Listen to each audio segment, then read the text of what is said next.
ចាជំរាបសួរសួស្តីពុកម៉ែបងប្អូនទាំងអស់គ្នាចានេះគឺជាត្រីថ្មីស្រស់ៗដែលនាងខ្ញុំលក់រាល់ថ្ងៃនាងខ្ញុំថតជូនឲ្យបងប្អូនមើលពុកម៉ែបងប្អូនមិនកុហកមិនបន្លំចា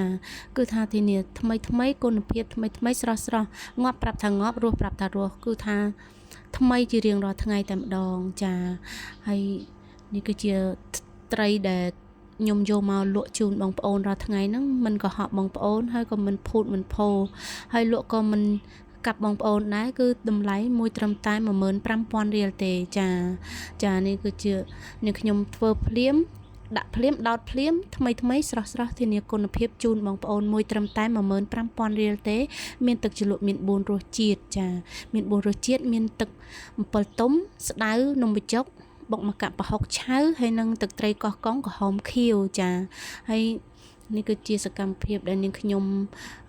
ដាក់រៀបចំអាំងជូនបងប្អូនគឺថារាល់ថ្ងៃគឺអញ្ចឹងឯងបងប្អូននាងខ្ញុំអត់ដែលបានថតជូនបងប្អូនឃើញមើលទេដោយសារខ្ញុំអត់បានថតអត់មានអ្នកថតឲ្យហ្នឹងណាក្មួយប្អូនថតឲ្យទៅក៏ចាប់ដើមឲ្យគេថតឲ្យទៅខ្ញុំក៏មកអង្គុយកាត់តហើយឲ្យបងប្អូនមើលឃើញសកម្មភាពពិតតល់នឹងភ្នែកគឺថាជារៀងរាល់ថ្ងៃចឹងឯងធានាគុណភាពថ្មីស្រស់ទាមួយត្រឹមតែ20000ទេបងប្អូនចានៅខាងសាខាពពុយតាមបដោយផ្លូវជាតិលេខ5ទីរួមខេត្តបាត់ដំបងយើងទេចានេះកន្លែងនាងខ្ញុំលក់ចានៅខាងមុខលៀងឡានកងោកស្ពាន់ចានេះនៅកន្លែងលៀងឡាននឹងខាងមុខលៀងឡានចំតែម្ដងបងប្អូនចានេះគឺជាកន្លែងដែលនាងខ្ញុំអាំងរាល់ថ្ងៃលក់រាល់ថ្ងៃចាបងប្អូននេះបងប្អូនអញ្ជើញមកពីខាងបាត់ដំបងចាបងប្អូនអាចងាកមកមើលនៅខាងកន្លែងញៀងឡានកងោកស្ពាន់ខាងស្ដាំដៃនឹងចំតែម្ដងចានេះផ្លូវបុកចូលអង្គចានាងខ្ញុំលក់នៅខាងមុខនឹងឯងផ្លូវ4នឹងឯងចាបងប្អូនចង់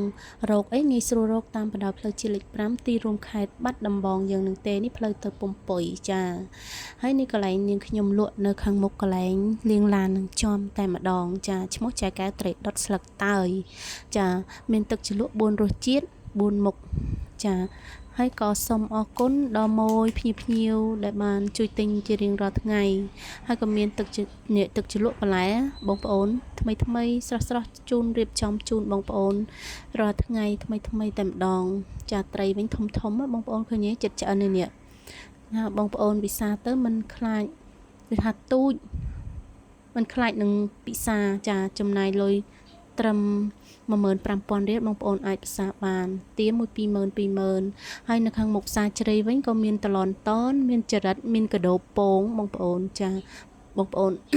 អាចមិនជើញមកទិញបានមកប្រអប់ត្រឹមតែ5000រៀលទេចាហើយក៏មានទាដើមចេកមកប្រអប់10000មានមជូរកូនម៉ែដែរណាបងប្អូនចាហើយក៏មាន